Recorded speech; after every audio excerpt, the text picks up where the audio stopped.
নমস্কাৰ দৰ্শক আজি এটা ব্ৰাইডেল মেকআপ কৰিলোঁ আমাৰ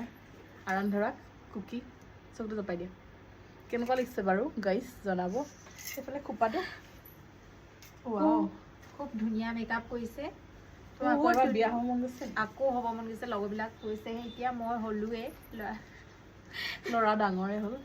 আৰু কি কৰিব ব্লাউজৰ চাইজ মোৰ নহয় যে 7-8খন হৈছে কাৰণে ঢাকি ৰাখি থৈছোঁ আৰু আপোনালোকে দেখিছে ইমান ধুনীয়া মেকআপ নিউড মেকআপ কৰিছোঁ আই মেকআপটো পিংক শ্বেডত দিছোঁ লিপষ্টিকো এনেকুৱা নিউডত দিছোঁ কেনেকুৱা লাগিছে জনাব আৰু আপোনালোকো যদি এনেকুৱা ধুনীয়া ধুনীয়া মেকআপ লাগে মোক কণ্টেক্ট কৰক ডেছক্ৰিপশ্যনত নাম্বাৰটো দিয়া আছে জল্দি কৰক নহ'লে সময়বোৰ পাৰ হৈ যাব নহয় চবেই পাৰে চবেই মেকআপ শিকিলে চবেই পাৰে আৰু আমাৰ আলিয়া আছাটো জল্দি আহক মোক ভাল লাগিছে নাই ৰাইজ কি কৰি আছা পগলা হৈ থাকিলে নি পগলা হৈ গ'লো এনেকুৱা মেকআপ নকৰোঁ যে বহুত দিন অকল সাধাৰণ কেমেৰাতে চেৰেককৈ মাৰি গুচি যাওঁ সেইটোৱে আমাৰ বহুত মেকআপ